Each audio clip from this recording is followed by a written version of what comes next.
1773 से 1841 तक इनका जीवन काल रहा। जर्मन दार्शनिक थे। अभी हमने जो कि पैथोलॉजी वो स्विट्जरलैंड के थे, ये जर्मनी के थे। मनोवैज्ञानिक थे, एकेडमिक अनुशासन के रूप में उन्होंने पैरागॉजी कैसे पढ़ाएं उसके संस्थापक है, बड़ा काम है इनका। उन्होंने कहा कि सिर्फ शिक्षा के माध्यम से ही हम स्पिरिचुअल वैल्यू यानी कि हम आध्यात्मिक मूल्यों का विकास कर सकते हैं। इसके बाद अगर हम बात करें, इन्होंने दो किताब लिखी जो इंपॉर्टेंट थी। वो कौन सी थी? ऑन समझा दीजिए। ऑन क्या समझ में नहीं आया बेटा? ऑन पैथोलॉजी को अपना गुरु मानते थे हर्बर्ट, ये हमने किया ही, ठीक। इन्होंने दो किताब लिखी, एक थी साइंस ऑफ पैडागोजी और एक लिखी पैडागोजी थ्योरी की क्या आउटलाइन है यानी कि बाउंड्री की बात करें, ठीक है। ये दो बात किताबें लिखी। इसके बाद इन्होंने क्या किया था, इन्होंने एथिक्स को साइकोलॉजी के साथ, एथिक्स क्या होती है जिसमें हम कहते हैं नैतिकता से जुड़ी हुई और एथिक्स में क्या सही है क्या गलत है, ठीक है। तो इन्होंने एथिक्स को मनोविज्ञान के साथ जोड़ा और बनाई शिक्षा की साइंस। इस एथिक्स में मिलते हैं शिक्षा की एम्स यानी कि हमारे क्या उद्देश्य है या फिर क्या लक्ष्य है शिक्षा के। लक्ष्य बड़ी चीज होती है, उद्देश्य स्पेसिफिक होते हैं। चलो लक्ष्य लिख लेते हैं, एम्स क्योंकि ऑब्जेक्टिव लिख देते हैं फिर हमको। साइकोलॉजी से हमें मिलती है हमें शिक्षण की विधियां, और इन दोनों को कंबाइन करके इसने एजुकेशनल साइंस यानी शिक्षा का विज्ञान इस तरीके से विकसित किया। आगे अगर हम बात करें तो हार्वर्ड ने देखिए सबसे इंपॉर्टेंट काम है आपका पंचपदीय सिद्धांत पाठ योजना।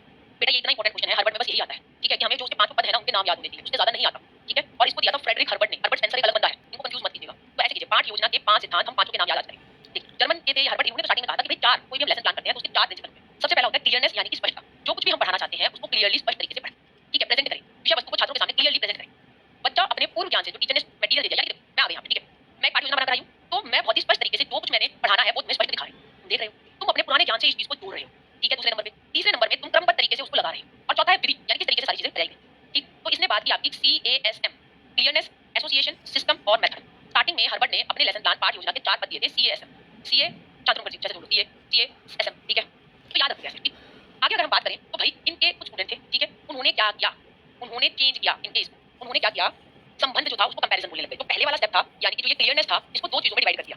पहले प्रस्तावना एवं उद्देश्य कथन होता है यानी कि आपका स्टेटमेंट ऑफ एम, ठीक है। फिर होता है आपका प्रेजेंटेशन, प्रस्तावना, प्रीफेस। तो पहले वाला स्टेप था ना बेटा ये वाला जो आपका क्लियरनेस है, क्लियरनेस वाले स्टेप को दो भागों में बांट दिया। किसने बांटा? जिलर ने बांटा। जिलर ने क्या किया कि कहा कि दूसरा क्लियरनेस को दो भागों में बांटा, पहला भाग है प्रस्तावना, प्रीफेस। हम क्या करने वाले हैं आज की क्लास में हम ये करेंगे, और फिर होता है फिर हम पेश करते हैं, आते हम पेश करने नहीं लग जाते, जैसे मैं आपको आज हम ये टॉपिक करेंगे तो स्टार्टिंग में क्या होती है प्रीफेस, उद्देश्य कथन, आज की कक्षा के बाद आप ये सब कर पाएंगे, और उसके बाद होता है प्रेजेंटेशन, ठीक है। तो जो पहला हमने कहा था CASM का C जो है वो दो भागों में बट गया। इसके बाद उसने एसोसिएशन शब्द को कंपैरिजन कहने लगे, बात वही है कि चीजों को जोड़ना पुराने ज्ञान से और कंपेयर करना, बात वही है, उसका नाम बदल दिया, ठीक है। तो CA यानी यहाँ पे एसोसिएशन को किस नाम से जाने लग गए? कंपैरिजन नाम से, ठीक है। फिर हमारा क्या था S, सिस्टम, CASM, ठीक है। जो हमारा सिस्टम था उसको नाम से जाने लग गए कि सामान्यकरण करना, बच्चा कुछ निष्कर्ष निकाल पाए। और विधि नाम उन्होंने कहा कि भाई विधि तो स्टार्टिंग से ही हम यूज कर रहे थे, करते हुए एंड में जो लिख रहे हैं बड़ा कंफ्यूजिंग सा है, इसकी जगह ये बोलो कि जो कुछ सिखाया पाठ में उसको अप्लाई कैसे करेंगे, उसको अनुप्रयोग कैसे करेंगे, उसकी प्रैक्टिस कैसे करेंगे, वो ज्यादा सही शब्द है, ठीक है। तो पास में जो था मैं फिर से बता देती हूँ बेटा, ध्यान से देखना। हार्वर्ड ने लेसन प्लान दिया, उसने स्टार्टिंग में चार स्टेप दिए, पहला क्लियरनेस, फर्स्ट, दूसरा संबंध एसोसिएशन, तीसरा सिस्टम व्यवस्था, चौथा मेथड विधि। भाई इसके दो स्टूडेंट थे जिलर और रियान, उन्होंने कहा जो पहला C है ना उसको बांट दो दो में, पहला हो गया प्रीफेस और स्टेटमेंट ऑफ एम, फिर हम इस चीज को पेश करते हैं। ए एसोसिएशन अच्छा नाम नहीं है, इसकी जगह कंपैरिजन शब्द यूज करो। S सिस्टम ये भी अच्छा सा नाम नहीं है, इसकी जगह सामान्यकरण, जनरलाइजेशन या कंक्लूजन, निष्कर्ष शब्द यूज करो। M विधि, भाई विधि तो तुम स्टार्टिंग से लगा रहे हो पढ़ाने के लिए, तो एंड में कैसे कंफ्यूज मत करो, तुम बोलो कि भाई हम प्रैक्टिस, जैसे पूरा पाठ होने के बाद कहते हैं ये एक होमवर्क क्वेश्चन है, ये प्रैक्टिस का क्वेश्चन है, इसको पढ़ना, ये अनुप्रयोग करना। तो लास्ट में आप बोलो प्रैक्टिस या अनुप्रयोग। तो हमारे पंचपदीय सिद्धांत जो पेपर में आता है जिसके पांच पद में लाइन में लगाने आते हैं वो ये। सबसे पहले हो गया preparation and statement of M, दूसरा आ गया प्रेजेंटेशन यानी चीजों को प्रस्तुत करना, तीसरा एसोसिएशन पुराने ज्ञान से नए ज्ञान को जोड़ना, कंपेयर करना, चौथा हो गया एक जनरल समझ बच्चा विकसित करे, और पांचवा जो कुछ पूरे पाठ में जो कुछ आधे एक घंटे की हमारी क्लास में सीखा है उसको अप्लाई करो, मॉक टेस्ट में क्वेश्चन आता है तो ये क्वेश्चन बदल करके आना, ठीक है। तो ये हो गया एप्लीकेशन। क्या ये चीजें समझ में आई? कोई दिक्कत कब होता है? मैं तो स्टार्टिंग में चार बताया तुमको, पांच चीजों से बना हुआ है, ठीक है। मगर हम इनको अलग अलग नहीं कर सकते। एक होता है नोइंग यानी जानना, एक होता है फीलिंग यानी महसूस करना, और एक होता है फीलिंग यानी इच्छा। तो नोइंग यानी जानना, फीलिंग यानी महसूस करना, और फीलिंग यानी कि इच्छा।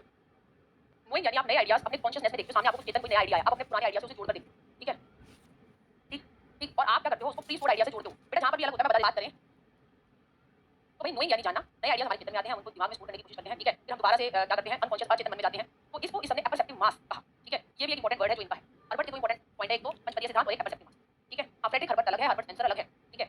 नाम एक बार एक का सरनेम है हार्वर्ड, हमें चीजें समझ में आती है तो हमारे दिमाग को बड़ी शांति मिलती है, टीचर को भी ऐसे ही पढ़ाना चाहिए तो उसको समझ में आए बच्चे को और मनोरंजन करे, ठीक है। इच्छा ये होती है कि इच्छा शक्ति है कि जो कुछ हमने सिखाया है हम उसको एक्सप्रेस करने का प्रयास करें, ठीक है। दोनों हार्वर्ड में डिफरेंस है भाई, दोनों अलग अलग बंदे हैं, डिफरेंस है उनमें। तो ये देखो ना, ये है जॉन फ्रेडरिक हार्वर्ड 1776 से 1841 जर्मन दर्शन शास्त्री। ये है आपके हार्वर्ड स्पेंसर। हार्वर्ड स्पेंसर सोच में मत पड़ जाना, दोनों अलग बंदे हैं, ये इंग्लैंड के हैं। इन्होंने सबसे इंपॉर्टेंट काम बस इतना सा किया है कि शिक्षा में साइंटिफिक टेंडेंसी पर काम किया है, साइंटिफिक टेंडेंसी इन एजुकेशन, इस पर इनका बहुत काम है। इन्होंने फेमस बुक लिखी एसेज ऑन एजुकेशन जिसके अंदर चार आर्टिकल थे, तीन बड़े इंपॉर्टेंट है, what knowledge of most word यानी कौन सा ज्ञान सबसे ज्यादा इंपॉर्टेंट है, इंटेलेक्चुअल शिक्षा, नैतिक शिक्षा, ठीक है। ये एक किताब लिखी थी जिससे बड़े प्रसिद्ध हुए, एसेज ऑन एजुकेशन। इन्होंने क्या, जैसे मैंने आपको बताया जो लिटरेरी एजुकेशन में है, देखिए जब पंचपदीय सिद्धांत वाले आएंगे तो फ्रेडरिक हार्वर्ड आएंगे, और जब शिक्षा में वैज्ञानिक पद्धति की बात आएगी तो आपके हार्वर्ड स्पेंसर आएंगे, बस इतना सा याद रखना है, ठीक है।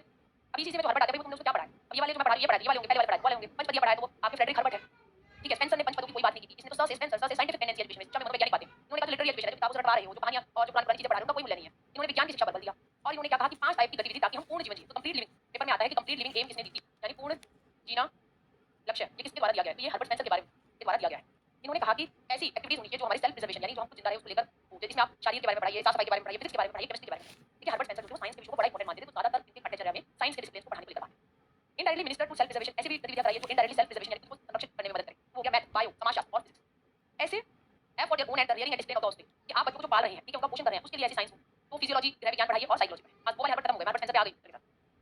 इन्वॉल्व करें मेंटेनेंस ऑफ प्रॉपर सोशल और पॉलिटिकल रिलेशन, यानी कि सही राजनीतिक और सामाजिक संबंध होने चाहिए, हिस्ट्री पॉलिटिक्स इकोनॉमिक्स है। Make up leisure life devoted to the glorification of taste and feeling, यानी कि आपका जो समय बचता है उसके लिए कि आपका सही फीलिंग बढ़े, टेस्ट बढ़े, उसके लिए आप आर्ट्स, म्यूजिक और पोएट्री को देखिए। आपको इतना सारा नहीं याद करना, आपको सिर्फ दो बातें याद करनी है। ठीक है, मैं आपको बता देती हूँ। हर्बर्ट स्पेंसर, ठीक है, एक तो आपको ये याद रखना है कि इसने दिया था साइंटिफिक टेंडेंसी इन एजुकेशन, ठीक, और कंप्लीट लिविंग एम, यानी पूर्ण जीने वाली लक्ष्य, उसको लेकर इनका काम रहा है। ये दोनों बातें।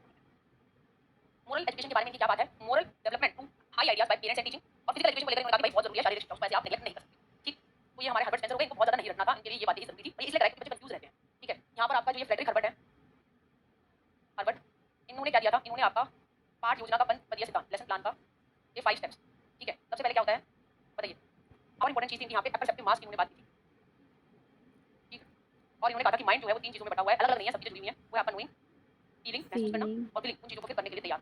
ठीक है, ये इंपॉर्टेंट विलिंग। है। हाँ, एथिक्स में प्लस साइकोलॉजी जोड़ी उन्होंने। ठीक है, और इन्होंने फिर साइंस ऑफ एजुकेशन निकल कर साइंस ऑफ एजुकेशन का ना।